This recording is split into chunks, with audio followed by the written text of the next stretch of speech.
Tell me, what do you see with this being?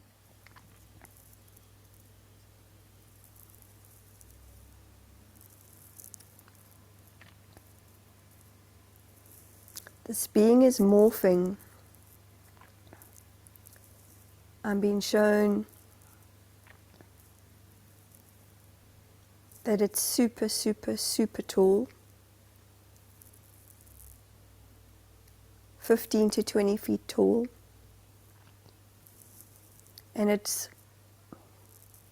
has the shape of, I'm being shown a horse head. But then it changes. And I'm being shown now many, many, many, many beings. It is almost as if there's a whole troop of them. And the horse head, then there's a horse body, and they're showing me specifically the horse's heart. But there are many, many beings, Julie, many. And they're all different shapes and sizes, all different colors and creeds. Some are tall, some are short. Some have one eye, some have many eyes. Some have one finger, some have many fingers. Some have feet, some do not have feet. Some have, and they're scratching my chin right now. And they're saying that they are all the keepers of light. And they're doing this as they want us to know that, when we have a contemplative space or we are contemplating things, most of us might do this. We might wonder, we might scratch. But most of us are in a contemplative space right now. There's one magnificent tall being, and they're taking me back to the horse's heart.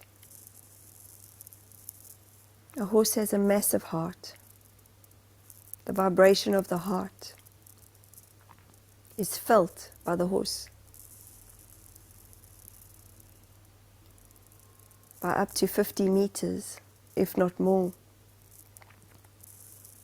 And I want to talk about vibration today, contemplation and vibration. And as you were leading me down that passage, I just saw millions and millions of Merkabahs, the stars of David. They were all twisting and twisting. And then I was shown the pyramids before I met these beings. They're saying that the one large being is stepping forward. And they want to take us through the Akashic records. And he says, are we ready? Are we ready to be shown? As each record is different, yet the truth of the Akashic records is where they want to take us. The keeper of the light, this is his name, the keeper of the light. He says, are we ready? Because we're contemplating. Some of us may feel ready, some of us may not feel ready. And around is all these Merkabahs, all these stars of David. And he's taking me through time travel. We're going to go backwards and forwards, forwards and backwards. But they want to help us. He wants to show us how to navigate our light. How do we navigate our light? We keep on the journey of seeking. The seeker inside of us knows exactly what our light is about. Many are looking at the negativity. Many are looking at life being dark. Many are looking at wanting to stay locked in their negativity. And now he's showing me a massive big door that's swinging, and this door makes a big sound, like it's creaking, and it's creaking, and it's creaking, and it's creaking, and it's a thick door. But as he's opening the door, it's incredibly bright, and he says, this is our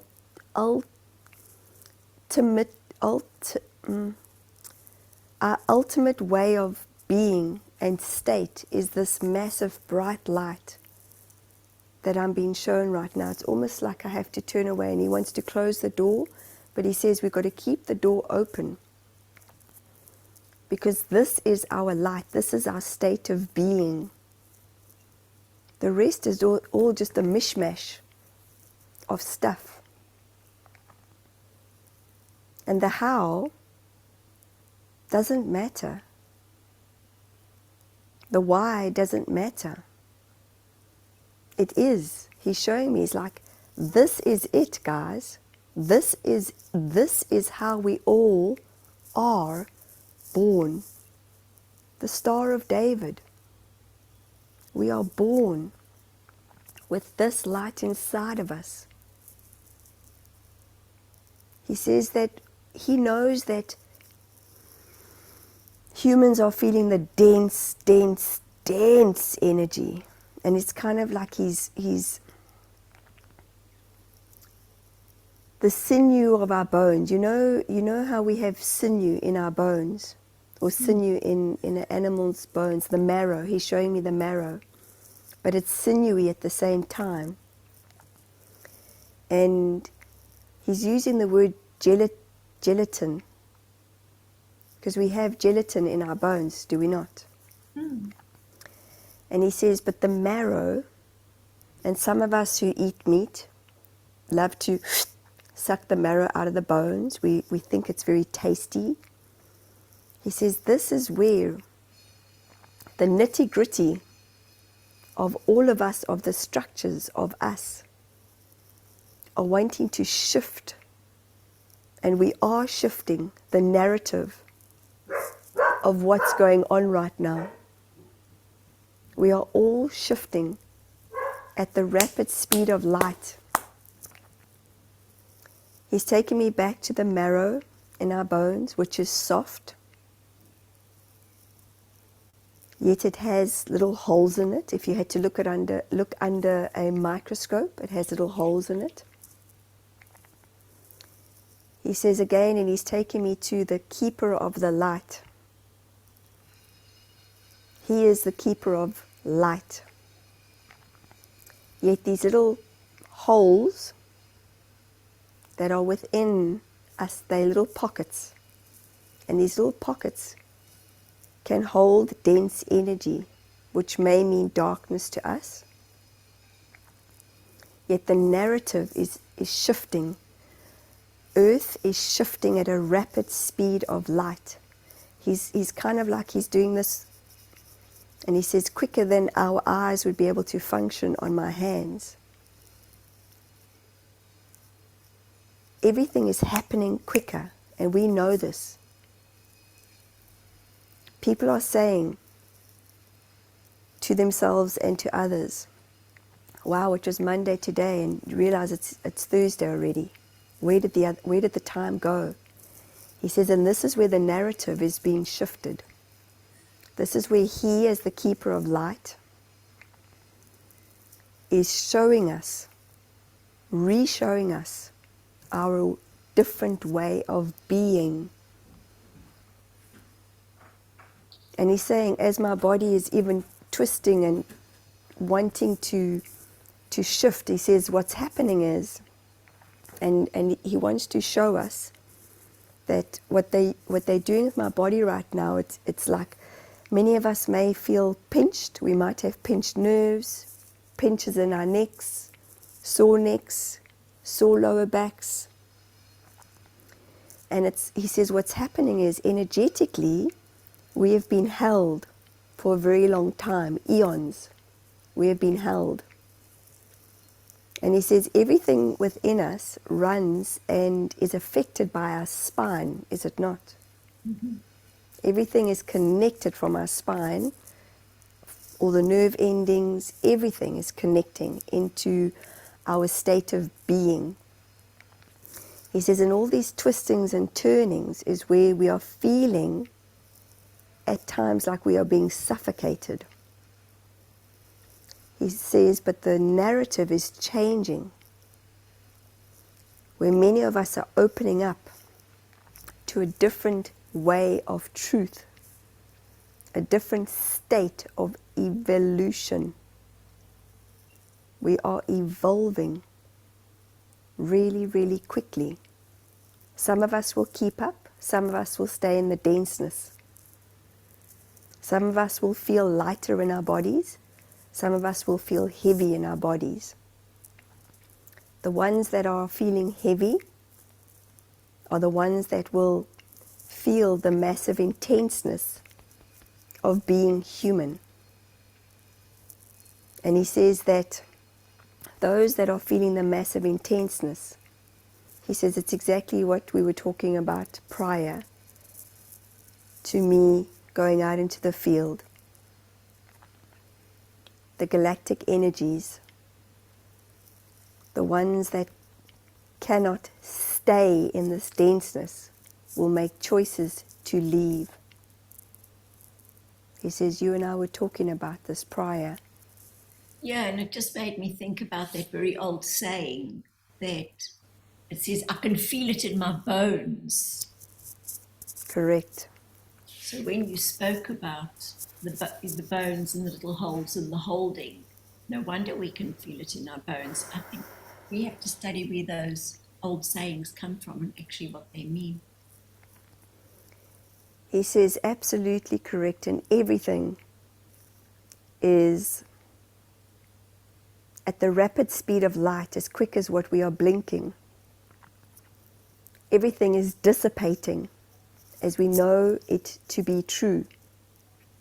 The truth is starting to be revealed.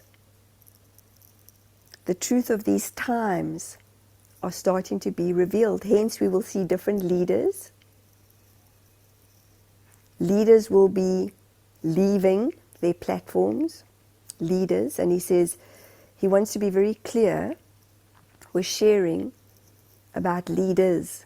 Leaders are humans who raise people up, who bring people up, who don't wear people down, who grind people down. Many are feeling as if they are being grinded down. They are bearing the fruits of the trees. You know, when a fruit tree is heavily laden with fruit, the tree starts to droop. He says this is what's been happening. He says the leaders are the ones that are not truthful. Many leaders have been displaying the untruths. He says, and the truth will set us free. This was said a long time ago. The truth will set us free. Many of us, millions and millions of us, are not going to like the truth. He says, but in the next 6 months to 1 year, the truth will set us free, and we will know exactly what he means at these times. And then what will the people do once they know the truth? There will be different communities. He says, at first, war is imminent. There may be a nuclear war. And he says this will weigh very heavy for many people hearing this message today. There will be uprisings, there will be challenges, there will be volcanic eruptions, there will be earthquakes. There already have been, as we are aware. But the old, even the ancient cities, he says, need to come down. The structures need to come down because it's all part of history. And history does not dictate the newness, but yet the dictators of history. He says, why is it They want to question humans who go to the places in Germany that killed millions. Why? Why are these people taking us as humans to go to these places? He says there are still many souls. Please go ahead. Yes, why are they? Because it brings money. It brings inquisitiveness. Yet at the deep core of our bones, there is a sensation, there is a vibration where many of us quiver when we go to these places. We know the Julius Caesars of the yesteryear, the gladiator fighting, or the gladiators fighting. It was brutal, it was devastating. It brought blood. Those times are going to be non-existent. Yet we love to go to these places. We call them architecture. We love seeing the architecture. We love seeing the history. Yet there are many, many, many souls that died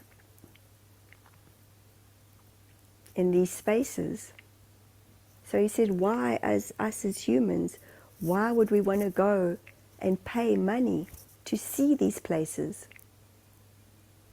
He says, as the galactic beings of light that they are, we often think of you humans as nonsensical. We as humans do not make sense.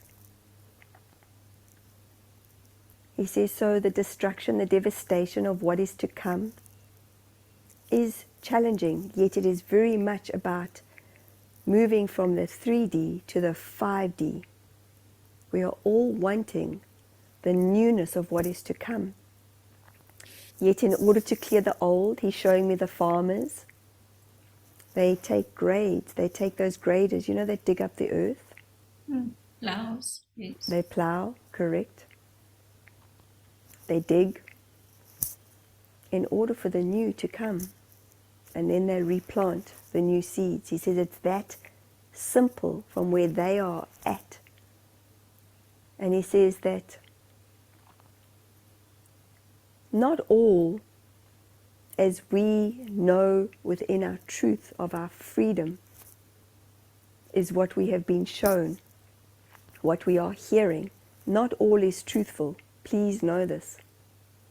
He says, this is a very stern message that they are delivering to us today, that we are waking up to. Yet not everything is being shown to us. The truth is not being shown. The truth is not being heard. We are being told, like monkeys and puppets on strings, we are being told exactly what we think is the truth, exactly what he says it's kind of like we're having these aha moments. Aha, we thought that was the truth. He says, but this will be a shocking time of revealing and revelations. Much will be revealed, and we will revel in these times. Please go ahead. So can I ask a question?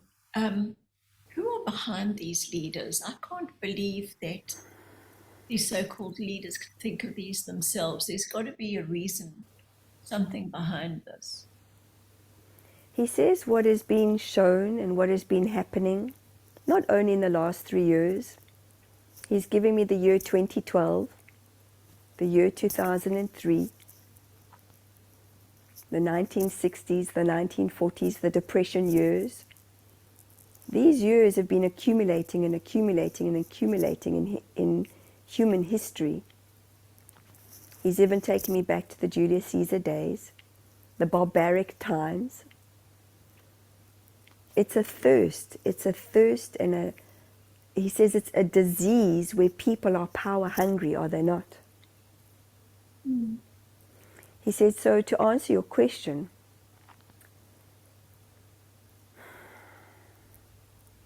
Russia has very powerful leaders.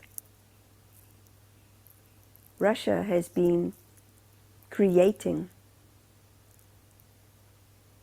nuclear weapons for a very long time. along with the United States, along with leaders in Canada, along with African leaders, along with Cuban leaders, along with leaders from China, Indonesia, leaders in Australia,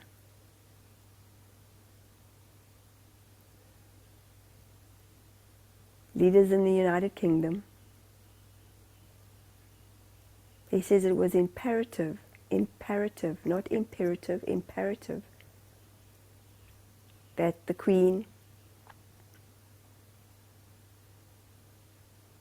has created a huge amount of displaying. She was one of them. The different leaders in the United States, the different leaders in China, many of these leaders we are not even aware of who they are. The leaders that we think who are the presidents and the prime ministers are the puppets. He says, and look at Michelle's hand. Puppets don't have much free will. They have to be led, do they not? Mm. They have to be given a platform, given a stage.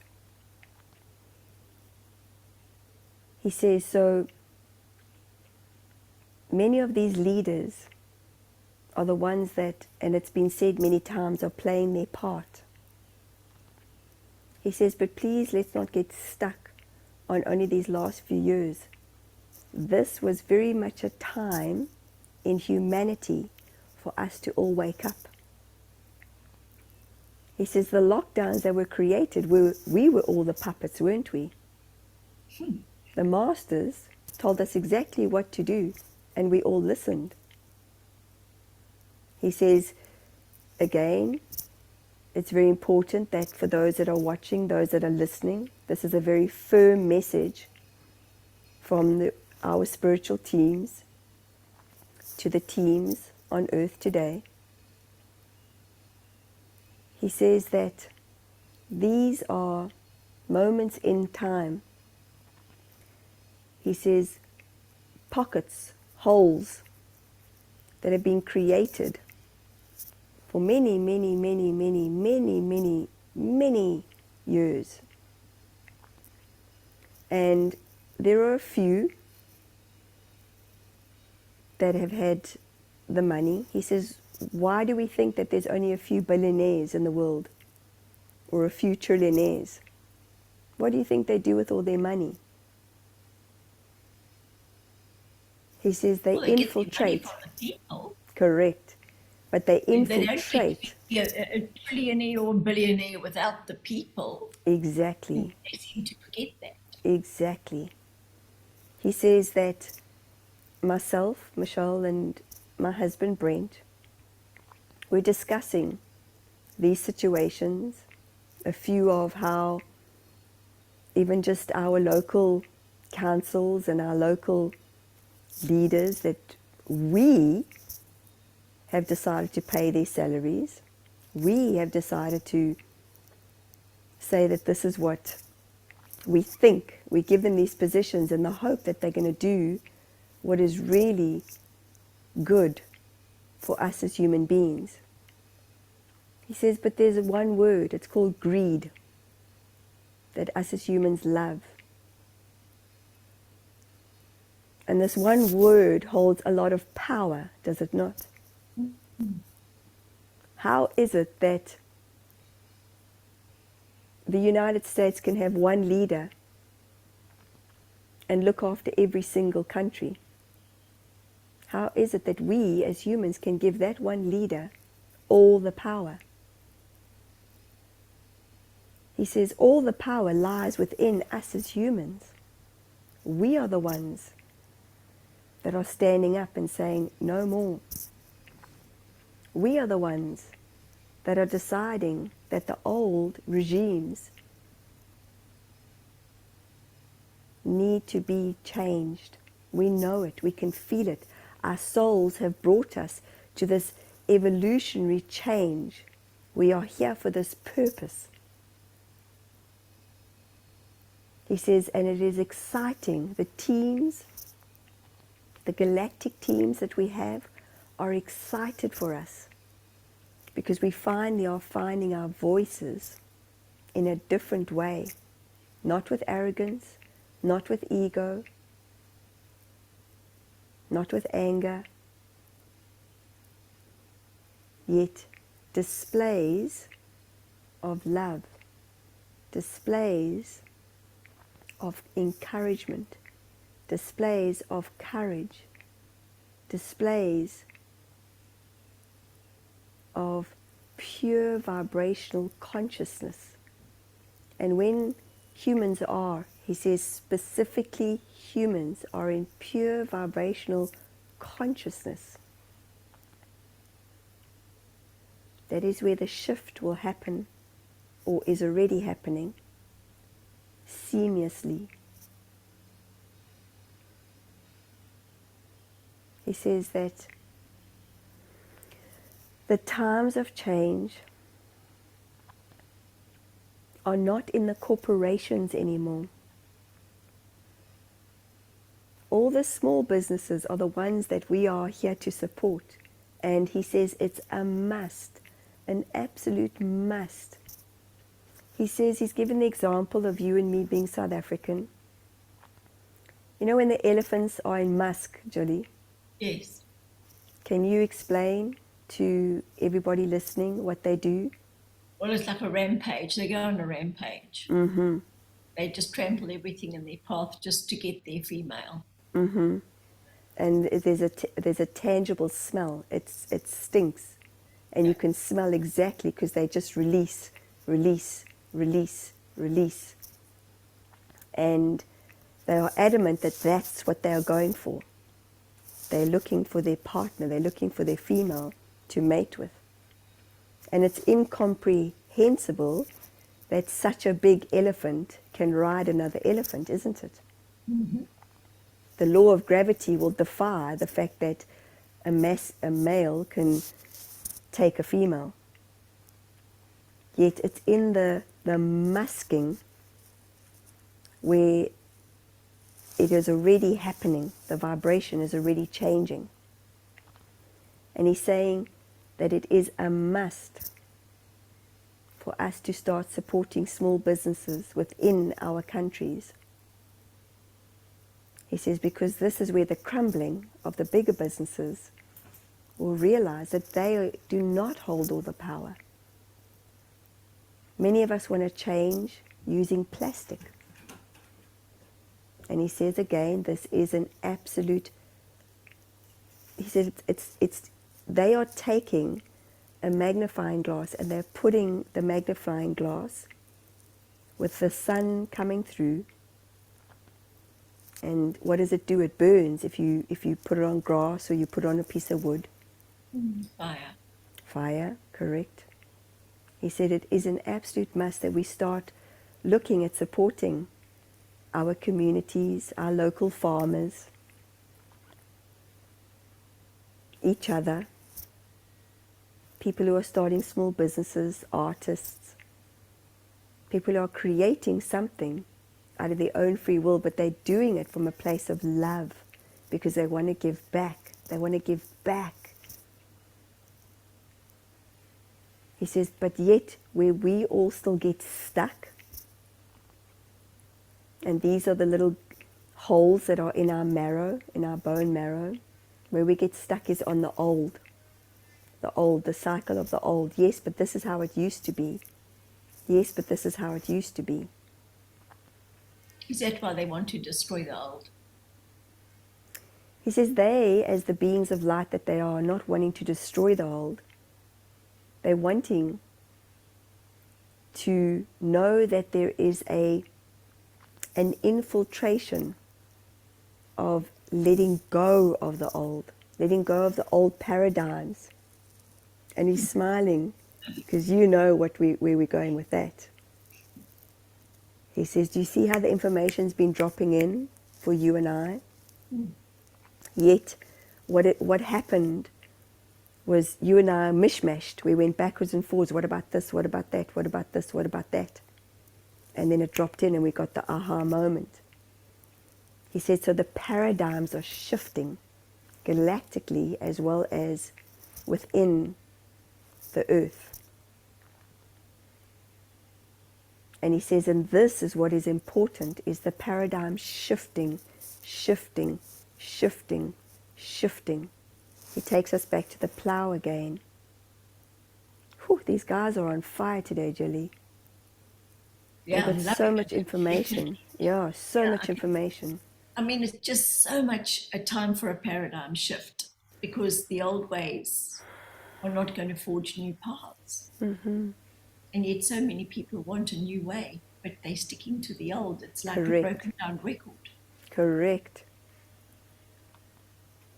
He says he's going to give us the understanding of food.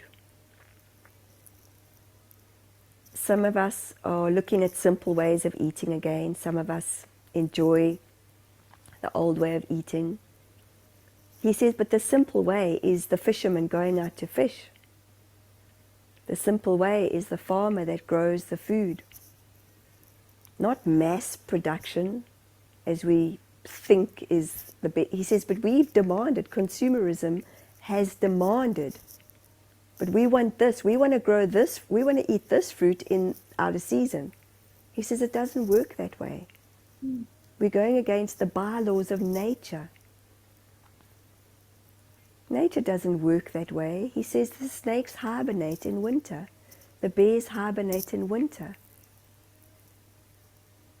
And then they come out again in spring and summer. With their newness, the snakes shed their skin. But we always pushing and pushing and pushing and pushing for more. We want more. We want more. Yet if we only took time to stand back and say, okay, pigs produce this, cows produce that, goats produce that, sheep produce that. And if we just collectively let each and every farmer do their due diligence. He says there are many farmers that have incredibly kind and good hearts.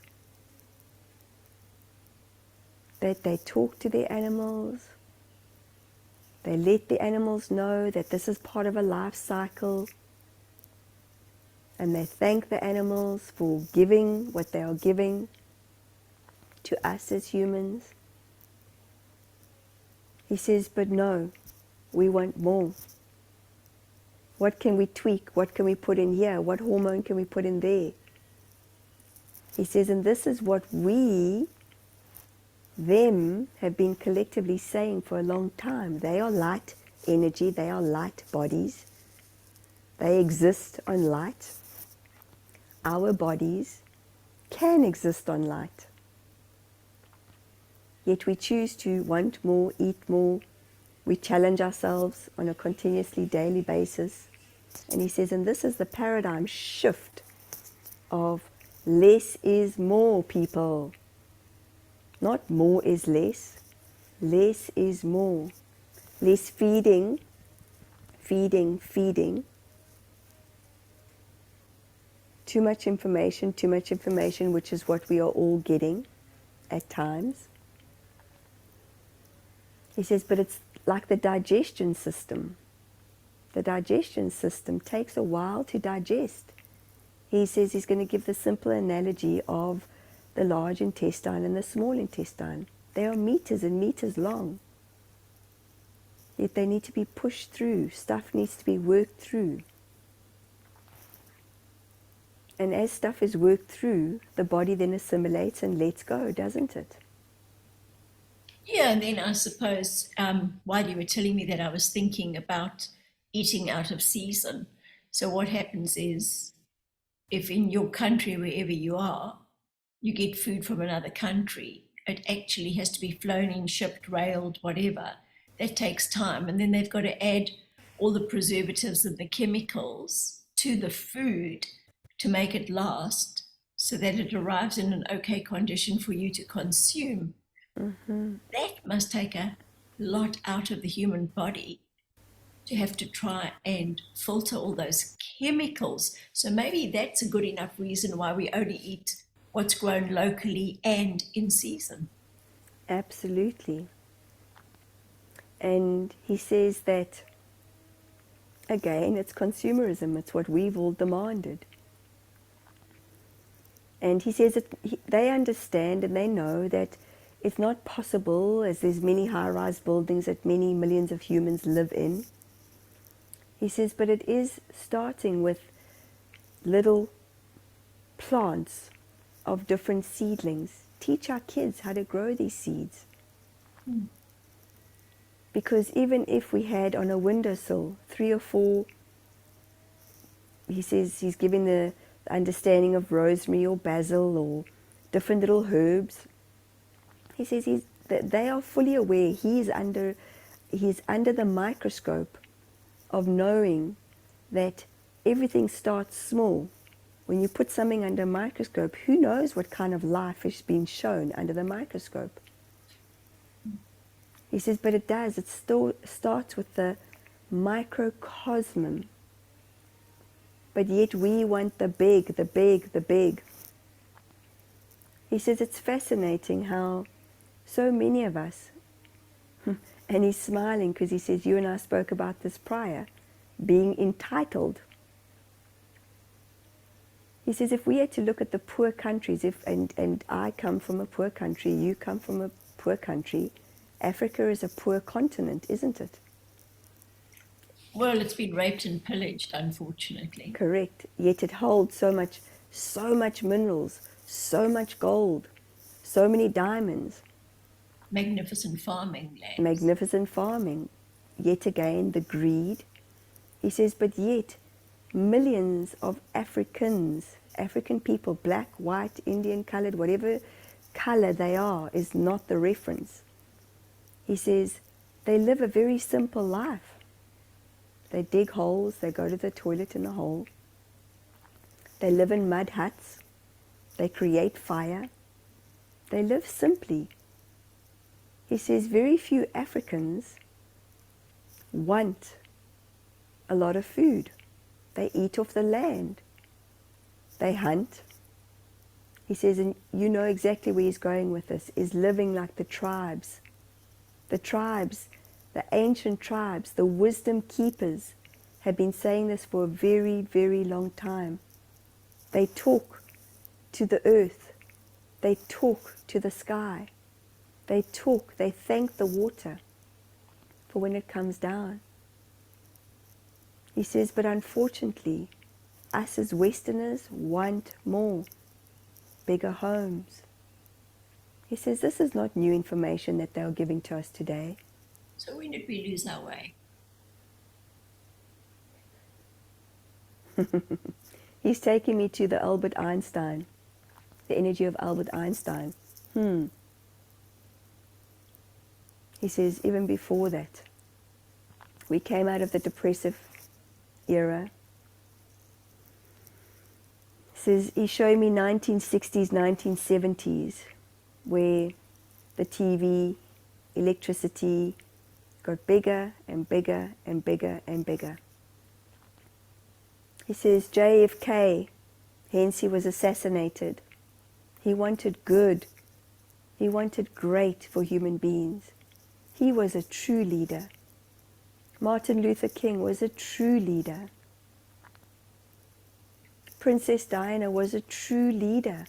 She was a leader of the people. She loved the people.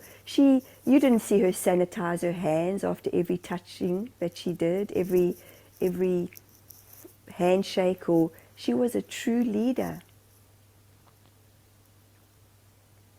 Gandhi was a true leader. Mother Teresa was a true leader. Again, nobody went, I can't touch them. They just went in. And Mother Teresa was gifted a lot of money, for those of you who don't know. But did she? Yes, she flew privately. She lived in a nice home, but it was simple. You look at the true leaders of our times, they live simply. They do not need big mansions. And then there's a conspiracy theory about Mother Teresa and child trafficking. One really never knows what to believe. This is not a truth. He wants us to know this is not a truth. Good. That's This good to woman know. was humble from the day she was born to the day she left her physical body. He says, do you see how easy it is to believe things that are, he says, it's as simple as planting that seed or looking under a microscope. You know, people will look into a microscope, he says, and they will still imagine things that aren't even there, yet they might see one piece of algae that has life. And then the algae will break off, and you'll see different life. Or you might see lava within the algae. He says, and this is where things become bigger and bigger and bigger and bigger and bigger. And he says, in the energy of the macro, he says, this is where we as humans love to make up stories in our heads. And When are that's we why I going to mentioned stop it, with the because I knew, stories? yeah, I knew somebody was going to say something about that, and I thought, let's just pop that on the head immediately. Absolutely. He says, thank you for that. So, what else would you like to share with us today? Just before we started, Michelle mentioned the Ankh. I wonder if you could take us deep into the Ankh today. The Ankh is a keeper of your light. It is the key to the unlocking of all possibilities. Everything is possible.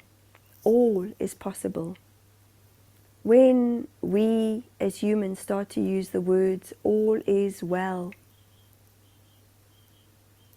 everything is open. Everything, he says, every single one of us has this door. We are born with the Ankh inside of us, are we not? We all have the Akashic records. We all have the wisdom. And it is as simple as taking the key, not even unlocking it. The unlocking is already automatic. It has the wisdom. We all have the wisdom inside of us. We are born with the wisdom. The universe, the divine light, source, whatever we want to call it, is available to us all. The keeper of light is each individual human, not him. We keep the light. Absolutely. We keep the light. Our very existence. Yes, we keep the light. And there's a saying, he says, that we use where our light might be too bright for others who may not know what to do with the light. He says, but part of the letting go process, and he's sharing something that I had said the other day to a friend, and I was very open in the way I'd shared it, and he says that it was right for me in that moment to share that I do not need people in my life, I do not want people in my life who do not support me and my family. That's stating the obvious. He says we're born with that.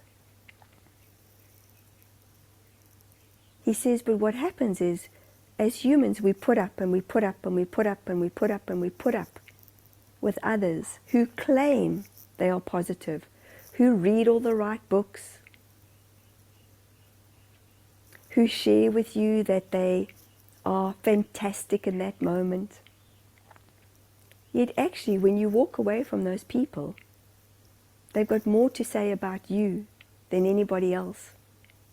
They talk behind your back. He says, this was a time where I stood up for myself. He says that when I walked away, I felt no guilt, I felt no shame. I felt back into my light. Because I've said to myself, like you're saying to yourself, and many are saying to themselves, no more. We are not tolerating the non-judgments of others.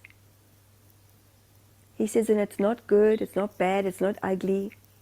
It just is in that moment.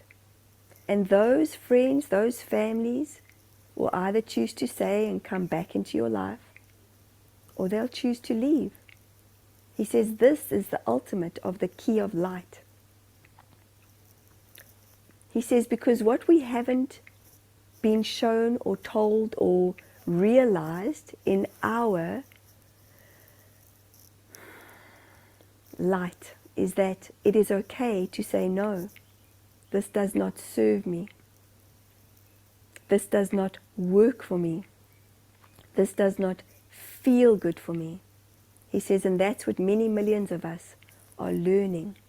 Relationships will change. Friendships will change. He says, now more than any other time, in these next 6 months to a year, it's okay to say no, this does not serve me, and it's also okay to accept what once was is not the same anymore. That's the change. That's the keeper of the light inside of us. It's No the more evolving falseness. and revolving. Please say again. Well, I'm just thinking that you have to revolve in order to evolve. So you have to go like a 360 and look at everything, see what's serving you. He says Only it's, then can you have an evolution. yes. At the same time, we are not dogs chasing our tails. We have a choice. We have what us as humans call free will. We have a lot of free will on this magnificent planet that we live in. We have been invited to live on this planet. Do we know that? And yet, and how are we treating the host? Terrible. And if we treat the host terribly, that means we treat ourselves terribly. Correct. So She when are we going is. to realize our worth? He thanks you for that because he says, you are correct. We are being hosted by Mother Nature. We are being hosted. The animals have been here long before us. We are being hosted. Yet as a host, we are like bacteria at times. We like to destroy things. And this is no longer the case. Again, he gives us a 6 months to a year. Much will transpire. Much is changing. A huge amount is evolving. A huge amount. He says it's like the rapids, watching the rapids in a river. Sometimes they are massive rapids, and then there's plain sailing. It's easy. The rapids are happening. The rapids are coming. And then there'll be plain sailing. Well, you did warn me that you said there were troubled times ahead. We did. You are aware of this. Thank you for that. We thank you. And just before we finish, do you have any last messages that you would leave for our listeners? And we thank you for this time. We want to say, open the door to your light.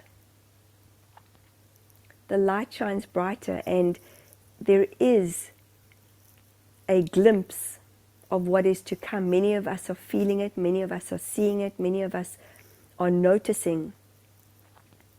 Many of us may be feeling incredibly intensely frustrated with life. Many of us are questioning what our purpose is. Many of us are wondering, what's next? He says it is as simple as flicking the switch. He says 2011 was a flick of the switch, was it not? Yes. The tower's coming down. He says evolution shifted in 2011.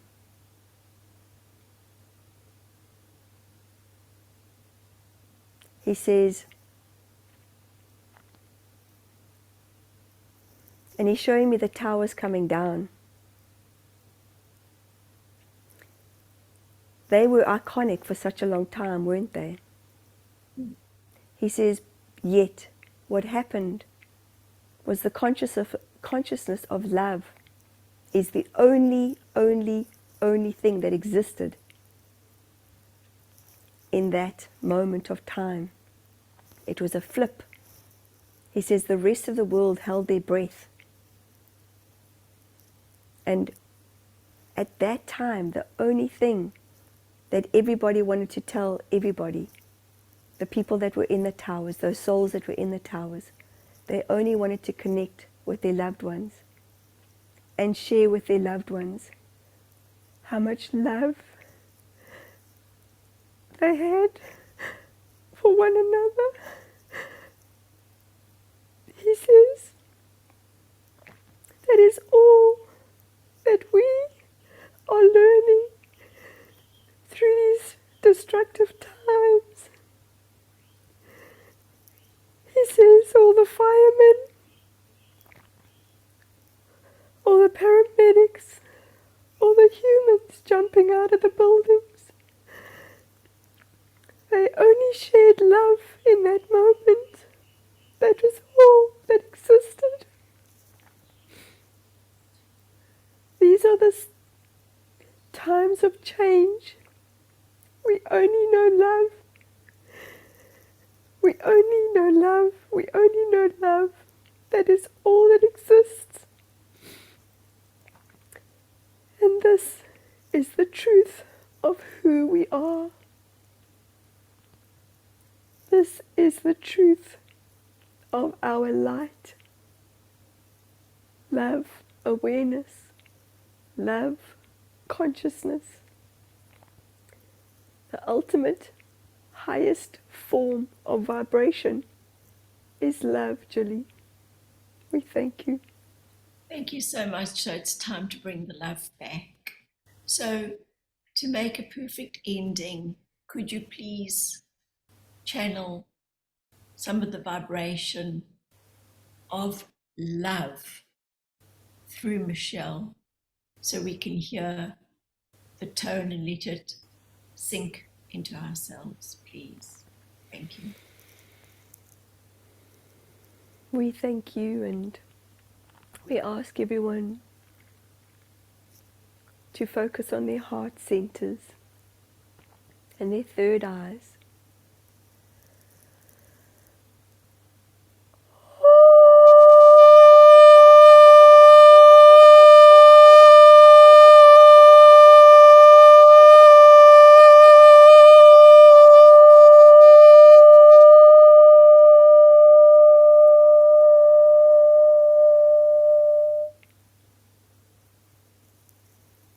We thank you, and we love you all.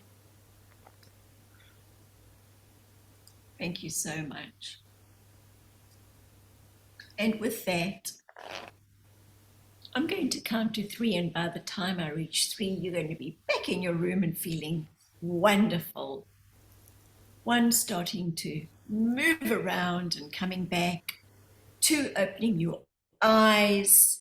And 3, back in your room, back in your body. Welcome home. Welcome home.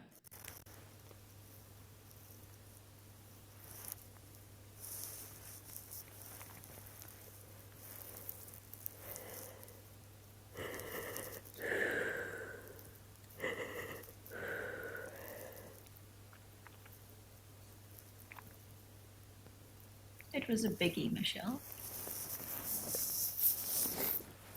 He kept saying, they kept saying, the keeper of light, the keeper of light. We've got to keep focusing on the keeper of light.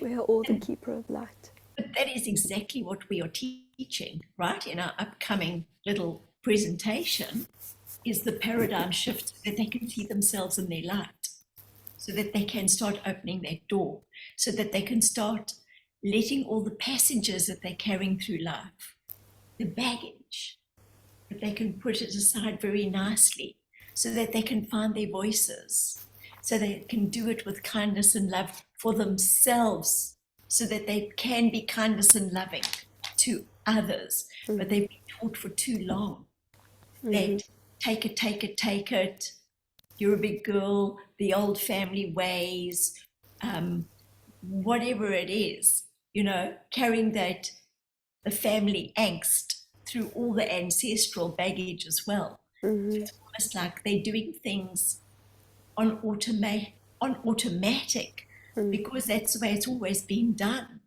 And it reminds me of when I was 20 years old, after I had nursed, and I went and I got my very first flat, and I bought cottage cheese in that fridge, and because my mother had cottage cheese in the family fridge, do you know that every single month or every 2 weeks I would throw the cottage cheese out and I'd go and buy another little tub of cottage cheese, which I then threw out. That's the first time I realized, oh, I actually don't really like cottage cheese. Wow. But it was something that was always there. So my question to everybody today is, what has always been there as a way in your family, heritage, or life that actually is not really you? That's not serving you or making you happy. Time to let go and have a paradigm shift and step into the new you, because how can you bring in the new if you're so filled with the old? How did you like your session? Pardon? How did you like your session? How did you feel with those Oh my beautiful gosh. I saw millions. If I had to give a number, like I saw just so many of them. Just, there was this one light keeper, and he just was beautiful and white. But when they stepped forward, there's so many that are rooting for us. And how did I find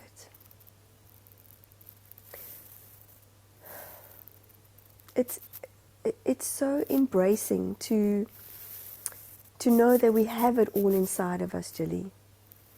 And I know you've been feeling the last few days like a little bit, and I know that there's ripples. We're all feeling the different ripples. My body is most certainly, gosh, it hasn't taken me this long to actually, I'm still getting rid of some gunk and some snots coming out. And I feel like this is just the new way of being, because I'm really listening to my body, what I want to eat, and without being particular, and what I mean by particular is without the judgment. I love my burgers, and yesterday I had a big session, and I said to my husband, let's go for a burger. And I loved it.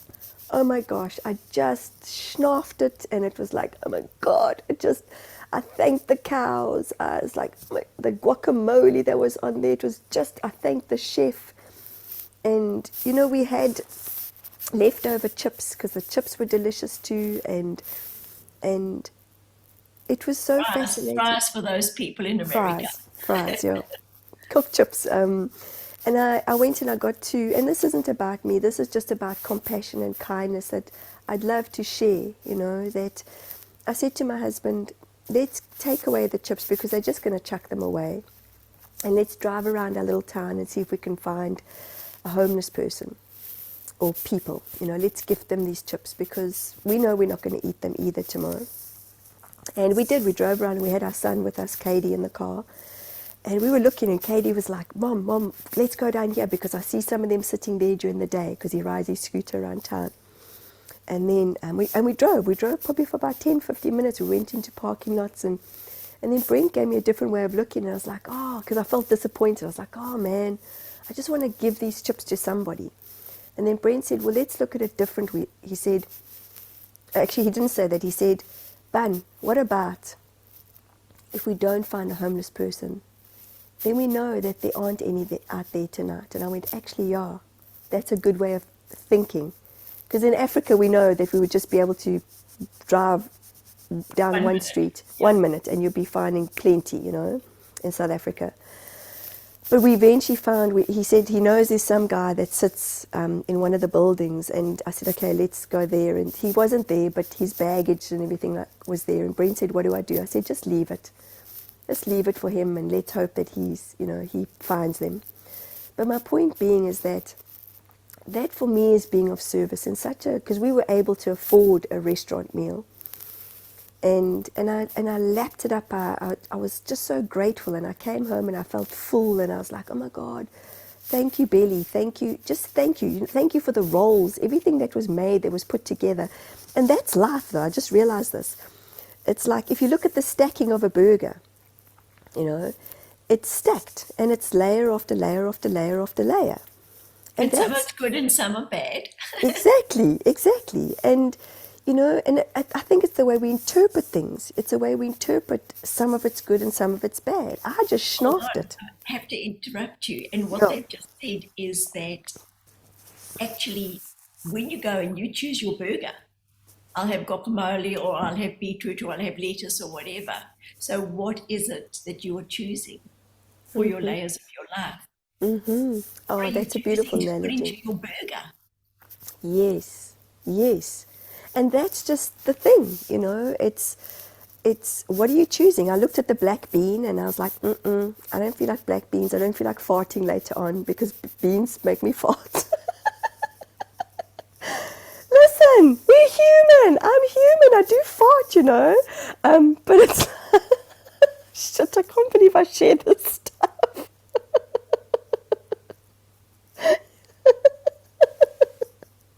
I know. Don't you fart, Julie? Absolutely not. I'm not sure. You even say it to the straight face. But I did, and I just felt like, yep. And it's not good, it's not bad, it's my choice, you know. And that's what I think we've got to realize. It's our choice to eat what we want to eat. It's our choice to layer what we want to layer. It's our choice to say, well, today I'm going to eat light or I'm going to drink this kind of water. We have that choice in every moment of every day. Just own yourself. That gives you your joy. Mm-hmm. Absolutely. Right? Just own yourself. Stop worrying about everybody else. Oh, God. Yes. Open up your light. Let it in and then let it out.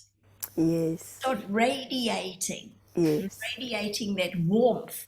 Don't keep it all locked in a little cupboard. What good is it to you or to anybody else? It's time to shine. Yes. And that is the truth of exactly. Can I share? Because this is your story to share. But do you remember we were talking when we were in Wellington with Mary, and we were talking about hugging in the hotel that night. Remember? And can I share the story? Go for it, Caesar. It gives you so much joy.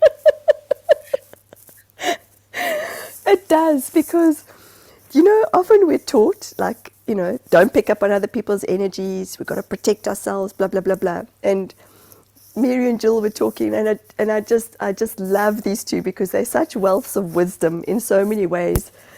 And it's kind of interesting to watch as our different generations, like you were talking about, you know, like cottage cheese, because my head went to the chunky cottage cheese. I remember that delicious chunky cottage cheese. And Jilly and I went for breakfast the next day with Mary and in Wellington because we had an event there. And because I said, Jill and Mary were saying, we don't like hugging strangers. And I was like, but why? I didn't say it like that.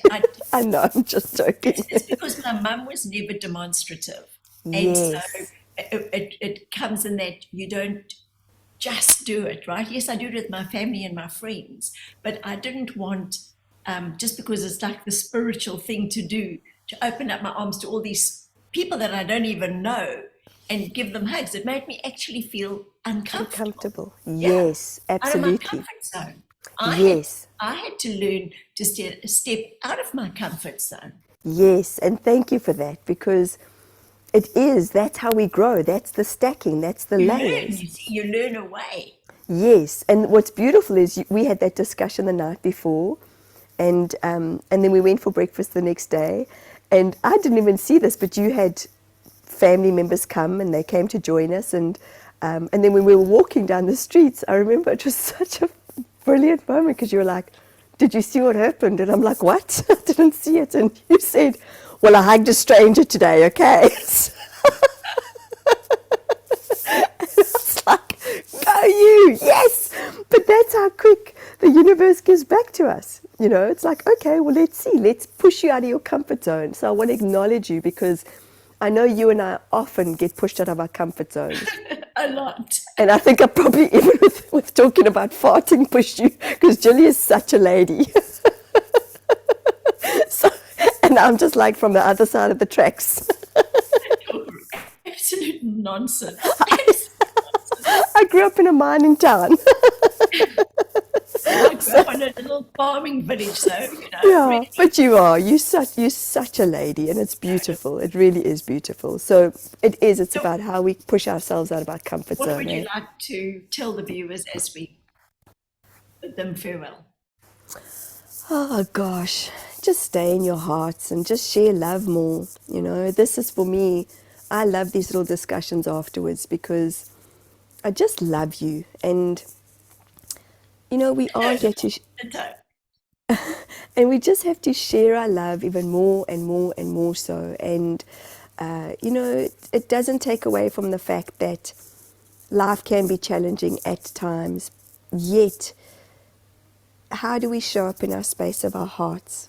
Because the more we show up in our space of our hearts, and what you guys perhaps don't know is that this was like kind of like a niggle, hey, for us to even get here today, because you had to, you got shut out of your computer, and then your dog Ted wanted to go out, and then your husband came in, and blah blah, and we had to really push through, hey, we had to really just go through Yeah, those stacking of the layers and go, and eventually we just surrendered, and I was like, Jilly, let's just do it.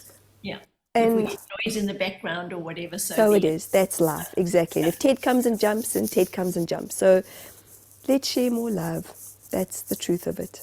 And What's let's your not. parting? What's your parting? I think I loved seeing the horse's heart. So I think it's time to have a big heart like a horse. Let's just grow our hearts, and let's have our human hearts on show. Let's stop contracting to protect ourselves. Let's make ourselves a little more vulnerable and get those heart valves pumping, and Amazing. let's start feeling it. Yesterday I went for a walk, and I was the only one in the rain with the umbrella taking this little puppy for a walk, and it was wonderful. I thought to myself, this actually could be the end of the world. It was like the end of the world, and Ted and I were the only ones surviving. It was that quiet, and the bellbirds and the soft lapping of the water and the trees rustling.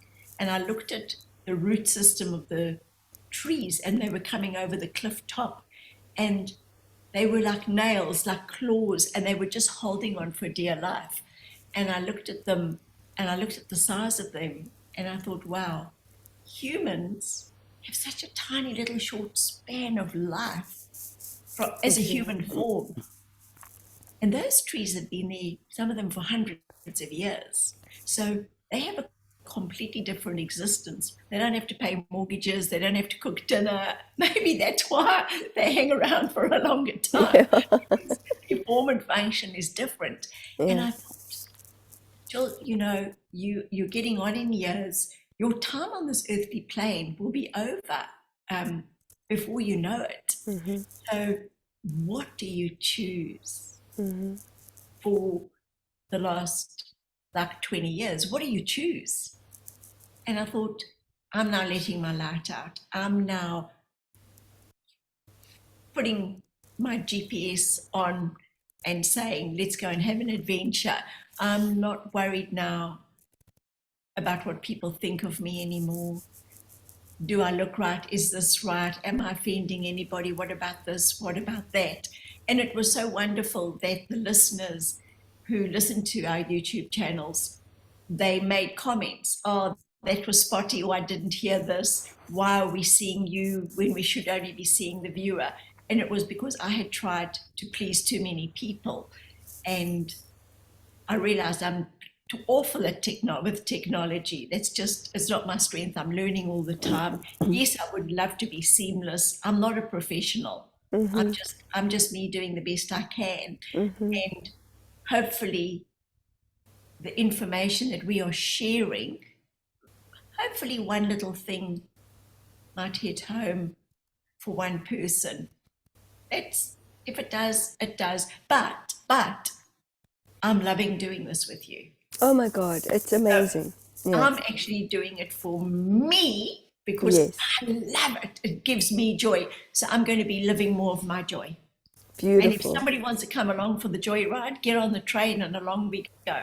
Yes. Speaking of the train, we're going to put that platform party together, aren't we? And Yes, in the next 2 days we'll announce it. yeah, and it might be somewhere in the world. Who knows? That'll be awesome. Yeah, let's get on the train. And guys, be coming to Hawaii. We'll keep you posted as well. Yes. Absolutely. Thank you, Julie. Lots Love of you love. guys. Goodbye, Thank you. everybody. Have a Thanks a great lot. day.